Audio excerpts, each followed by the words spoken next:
nesse tempo de novena, a gente está falando muito sobre a questão da conversão, sobre a gente fazer um exame de consciência.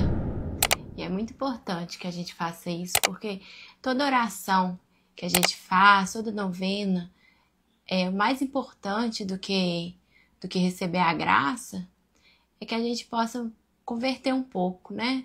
Converter um pouco a cada dia, crescer espiritualmente, porque essa vida é uma passagem, né? A gente está aqui numa viagem. A gente tem que evoluir, crescer em virtudes, em fé, não desviar do caminho de Deus. Isso que é o mais importante. Isso que a gente tem que preocupar. E quando a gente está nesse caminho, as graças vêm, né? Verdade. Deus não abandona a gente, de forma alguma. Por isso que é muito importante a gente estar em estado de graça. E sempre fazer esse exame de consciência, todos os dias. O que eu preciso mudar? O que eu tenho que evoluir? É estudar a Bíblia, estudar a palavra. Porque é importante que a gente esteja preparado para ser uma pessoa melhor. Como você vai receber uma mulher virtuosa, um homem virtuoso, se você não está preparado para receber? Deus vai entregar para você se você estiver preparado também, né? Por isso que eu acho que é muito importante, fundamental, que a gente faça esse exame de consciência e perceba quais são as nossas falhas, o que a gente precisa melhorar. E vai ser sempre assim. O cristão vive assim. Sim. Vive para evoluir, para crescer. Sempre buscando melhorar, né? Sempre buscando melhorar. Eu conto até assim uma experiência minha, que quando eu sempre fui muito de ter interesse pelas coisas de Deus. Eu rezava o terço, mas eu era aquela católica de IBGE, né? Aquela católica que não entende, que não lia a Bíblia, que faltava a missa nos domingos. Não confessava. Que não confessava. Mas eu era uma pessoa, eu nunca fui muito de aprontar, de fazer coisa errada. E como eu rezava o terço, sempre gostei de rezar o terço, então eu achava que eu estava bem. E as referências que eu tinha de pessoas de fé, essas pessoas também não seguiam os mandamentos, as referências que eu tinha perto de mim. Então eu via que muitos não iam à missa todos os domingos, que às vezes acontecia alguma coisa, deixava de ir e não via isso como nenhum mal, nenhum problema. Então eu sempre cresci assim com essa cabeça. Então, assim, eu acho que foi em 2015, mais ou menos, eu estava nessa caminhada. Eu demorei um pouco para fazer a crisma. E até na crisma mesmo, os meus catequistas, né? Eles não falavam muito na questão dos mandamentos. Falava dos mandamentos, mas eu via que a vida que eles tinham, o exemplo, não era tanto assim de falar a questão que é pecado, que você não está no estado de graça. Então eu não achava que eu estava fazendo uma coisa errada. Eu achava que eu estava normal, né? Era a referência que eu tinha à minha volta. Então, em 2015, eu recebi... E também, só cortando, não tinha as redes sociais que a gente tem essas informações no Instagram, no YouTube. A gente não tinha tanto acesso às informações que a gente tem hoje. Graças a Deus, que isso é muito bom, né? Os vídeos, né, do Frei Gil. Padre Paulo Ricardo, professor Felipe, tem muita gente boa aí que sempre está ensinando pra gente a verdade da igreja. E assim, aí em 2015, eu recebi um livro, minha mãe ganhou, eu li esse livro do professor Scott Hahn, que chama Todos os Caminhos Levam a Roma. Não sei se alguém já ouviu falar, é um livro muito bom. Eu indico para que vocês leiam, ele era um pastor protestante, e no livro relata a sua conversão, dele e da sua esposa. E eu li aquele livro, eu fiquei muito assim, mexeu muito comigo, porque ele era um homem muito estudioso e ele estava querendo viver a verdade. Ele era pastor protestante, ele acreditava naquilo, né? E por ter parecido algumas dúvidas, por ele estudar muito, foi estudando mais a palavra, estudando mais a igreja, a verdade de Deus, que ele começou a seguir o caminho da Igreja Católica. Por isso que todos os caminhos levam a Roma. Todas as respostas que ele ia achando vinha da Igreja Católica. Então, isso foi o passo da conversão dele. É muito interessante esse livro. E, assim, ele falava, quando ele começou a descobrir as coisas da Igreja Católica, ele falava no livro, que ele começou a se converter, que ele não podia faltar na missa nos domingos, nem nos dias de preceito. E aquilo mexeu muito comigo. E ele fazia todo o esforço, porque ele se converteu primeiro do que sua esposa, ele fazia todo o esforço para não faltar, ele não faltava, sabe? E aquilo mexeu comigo, porque eu era católica, e as pessoas que eu convivia católica não achava nada demais você faltar à missa no domingo. Às vezes, tô desanimada.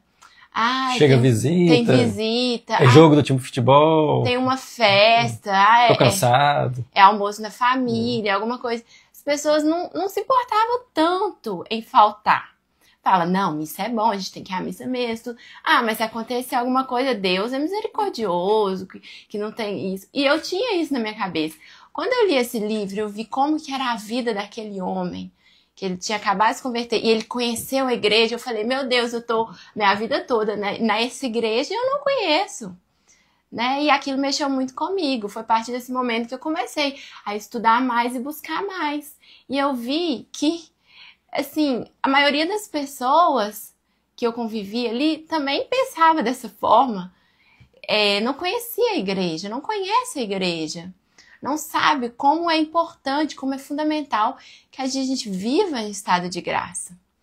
E esse homem, esse autor, esse professor, ele também ele escreveu um livro, eu acho que é o Banquete do Cordeiro, né? Que explica sobre a missa. E assim, quando você lê esse livro, você entende tudo que acontece na missa ali, como que você vê como que é importante você participar da missa, como que a missa é importante para a nossa vida, para a vida da humanidade inteira.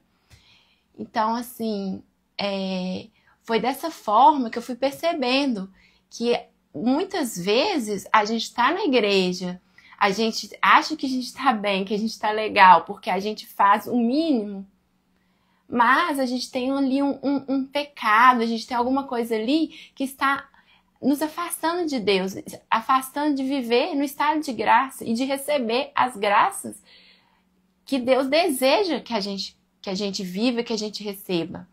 Porque para você ter um casamento santo, você e o seu companheiro, sua companheira, tem que buscar ser uma pessoa melhor, buscar fazer a vontade de Deus para você educar os seus filhos. Por isso que a gente sempre fala, né, da questão de você casar com alguém da igreja católica, né? Sim. Porque você vai querer criar os seus filhos, ensinar a sua fé para eles, vocês têm que dar o exemplo. Que não apenas se casar com a pessoa da igreja católica, se casar com um bom católico. Porque uma pessoa que fala que é católica, igual a gente citou o nosso exemplo aí, também não é uma pessoa que vai te levar, não vai fazer você crescer, vai te levar para o bom caminho, né, Carol? Então por isso que a gente tem que refletir muito sobre como a gente está agora. Eu estou preparada, eu estou preparado para receber essa pessoa? É sincero, é honesto da minha parte querer receber essa pessoa? É claro que a gente está para crescer, para evoluir, né? Então, assim, tem esse compromisso de fazer o exame de consciência e de buscar e pedir a graça de Deus, a Deus, de você ter força, enxergar e poder mudar naquilo que você precisa. Porque a gente tem que fazer isso todo dia, o resto da vida, até o último dia. O Santa Teresinha confessava. Confessava, acho que uma vez por semana. São João Paulo II também já falou sobre isso. Os santos confessavam, imagina, gente. Semanalmente. Então, sim, os bons padres sempre indicam a confissão mensal, uma vez ao mês. Porque uma vez ao ano, que é o mínimo que a igreja pede, é muito pouco. E tem pessoas que nem o mínimo cumprem. Então não tem como ter esse crescimento espiritual, esse avanço espiritual, né? E a gente nunca, assim, falando sobre essas lives, que a gente não planejou fazer essa live, foi uma inspiração que a gente teve. A gente não planeja roteiro nenhum para falar aqui, se o Espírito Santo toca, assim, a gente para falar de algum tema que quer que a gente fale. Igual hoje, a gente fez uma pesquisa hoje, quem foi à missa hoje, ao domingo ou no sábado, à tarde ou à noite, que também é válido. E 10% das pessoas, que foram muitas pessoas que votaram, falou que faltaram à missa do domingo ou do sábado à tarde e à noite. Então isso é muito grave para pessoas que se dizem católicas. Postamos até um vídeo do Frei Gilson hoje falando que os católicos, principalmente aqui no Brasil, são os que menos, a porcentagem menor de pessoas que se dizem católicas e vão à missa. Então, que amor é esse? São 168 horas na semana. Deus te pede 1 hora e você não consegue cumprir essa 1 hora. Ou às vezes quando vai, fica de olho no relógio, que o padre está alongando na homilia, fica ali de olho no WhatsApp se alguém te mandou mensagem, fica de conversa, não consegue concentrar 1 hora em silêncio e prestar atenção na homilia, em tudo que está acontecendo ali na missa. E também falo para aquela pessoa que às vezes é de missa dominical, todo domingo está ali presente, nos dias de preceito, talvez Deus quer algo a mais de você. Talvez Ele quer para você uma missa diária. Você tem a possibilidade de ir na missa diária e não vai. Prefere ficar à toa dentro de casa. Você tem a possibilidade de ir na missa no sábado e no domingo também e não vai. Prefere ficar à toa vendo filme. Então, assim, Deus, a gente tem que buscar Ele cada vez mais. Se é algo que a gente ama verdadeiramente, é algo que a gente quer estar por perto. Então, se você tem possibilidade de ir numa missa diária ou mais vezes na semana, vá. Se confesse pelo menos 1 vez ao mês, você vai ver o seu crescimento espiritual. E não se preocupar, eu não gosto de tal padre, aquele padre é chato, que a missa é chata lá. Tem muitas pessoas que têm mania de querer agitação de missa, querer que a missa vire um grupo de oração, que não sente tocada na missa. Missa não é para você sentir tocada, não é para te agradar, não. É para o seu crescimento espiritual, nós precisamos estar ali todo domingo. E é uma coisa, quando a gente aprende a amar Deus verdadeiramente, busca amar Ele verdadeiramente, é uma coisa assim que a gente vai não por obrigação, mas não é um fardo que você carrega nas costas, nossa, você tem que ir à missa domingo. Você vai por amor de receber Jesus na Eucaristia, de ouvir a palavra, de buscar crescer diariamente, de avançar em santidade, né, Carol? E para você receber a comunhão, você tem que estar em estado de graça. E ficar longe da comunhão, ficar sem receber a comunhão, é a comunhão que nos fortalece, né? Que faz a gente evoluir como pessoa, que cura os nossos traumas, os nossos medos, que nos aproxima cada dia mais de Deus. Então vamos viver, vamos fazer esse propósito nessa novena, não só pedir para ter alguém ao nosso lado, mas pedir para ser uma pessoa melhor para essa pessoa que você deseja, né? Se você quer uma pessoa virtuosa, um companheiro, uma companheira que siga a vontade de Deus, para você construir uma família santa, então peça a Deus para que você seja isso também. Porque no casamento, o casamento não é fácil, nem para quem não é católico e nem para católico. Não é porque você reza, que você faz a vontade de Deus, que não vai aparecer as dificuldades e as tribulações no casamento. Mas se você tem alguém do seu lado que tem o mesmo objetivo que você, que enxerga a verdade do que é um matrimônio, do que é esse sacramento, a vida de vocês vai ser diferente. Vai ser tudo diferente. E vocês vão perceber como que vai dar frutos. Um com o outro, vocês se casam porque um tem que ajudar o outro a ir para o céu.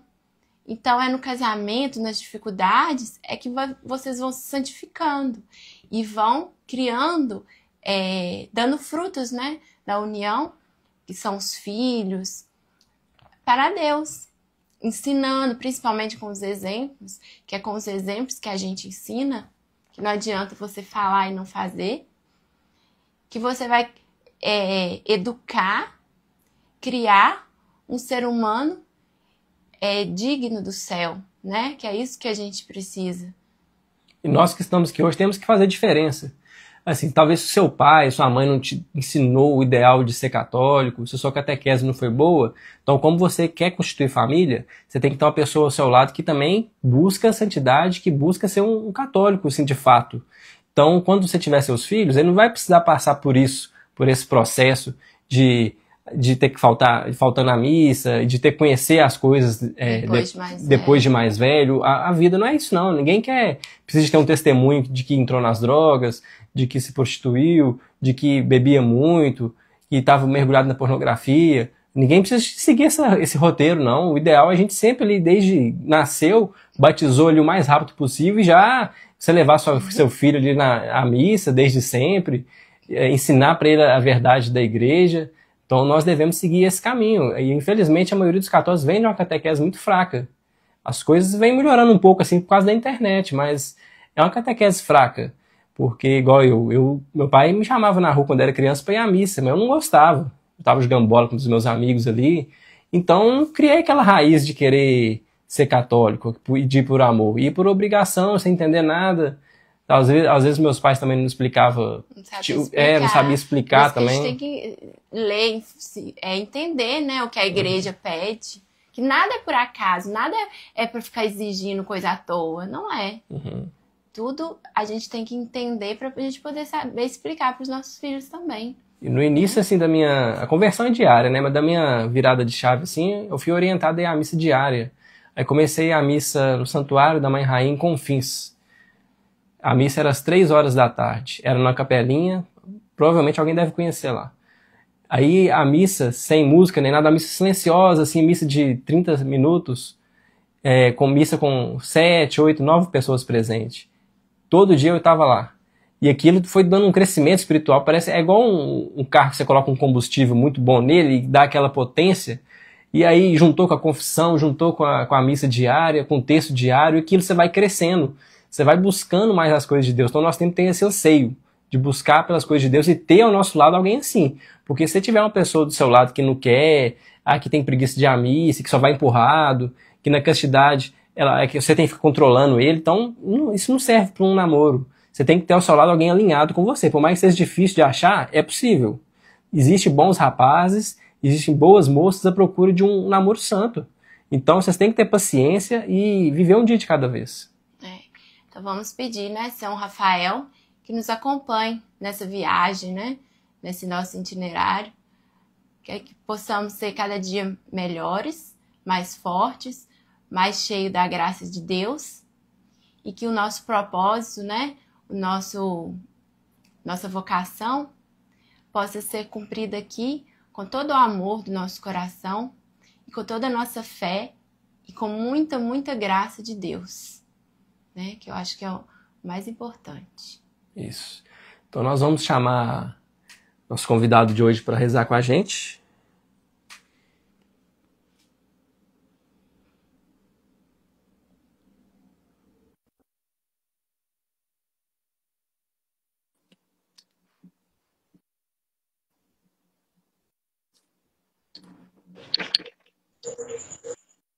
Boa noite, Ana Clara, tudo bom? Boa noite. Tudo bem? Tudo bem. Muito obrigado por ter aceitado o nosso convite. A Ana Clara é membro do nosso Clube dos Solteiros. Esteve disposta a estar rezando aqui com a gente. Então, faça uma apresentação de você, diga o que você quiser achar importante.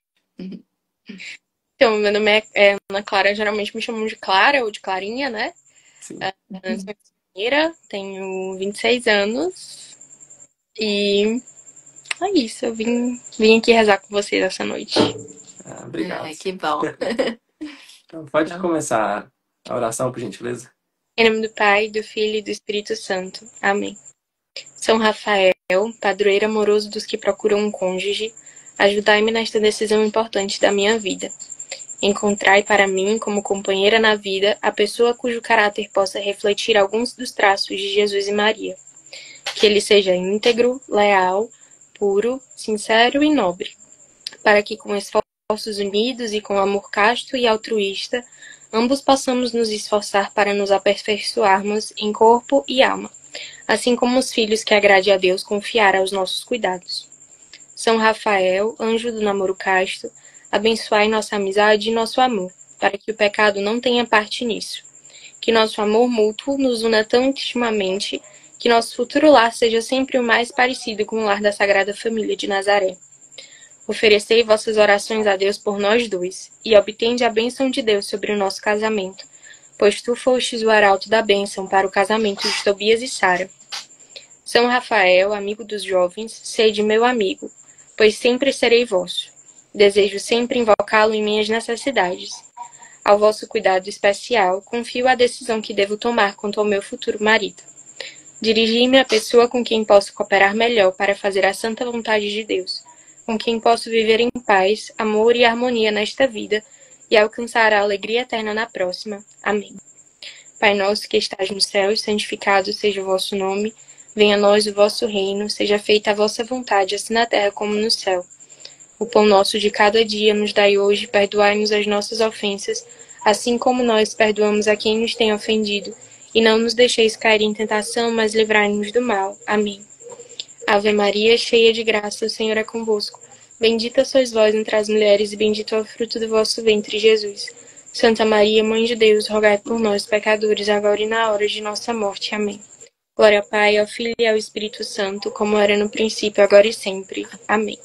Em nome do Pai, e do Filho, e do Espírito Santo. Amém. São Rafael, rogai por nós. Muito obrigado, viu, Clara? Imagina, gente, foi um prazer. Amém. Você quer deixar alguma mensagem, falar alguma coisa que estiver no seu coração? Gente, eu sou tímida. Pegaram as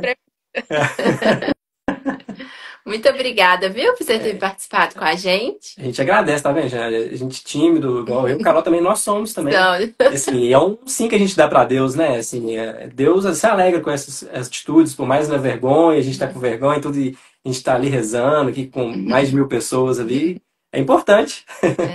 Deus fica feliz com isso. com certeza. Boa noite. Muito obrigado, viu? Imagina.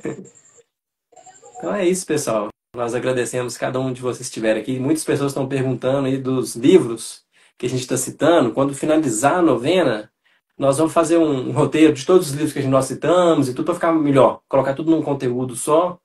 E para não ficar informações soltas, né? Ficar difícil de encontrar, a gente faz uma publicação a respeito disso.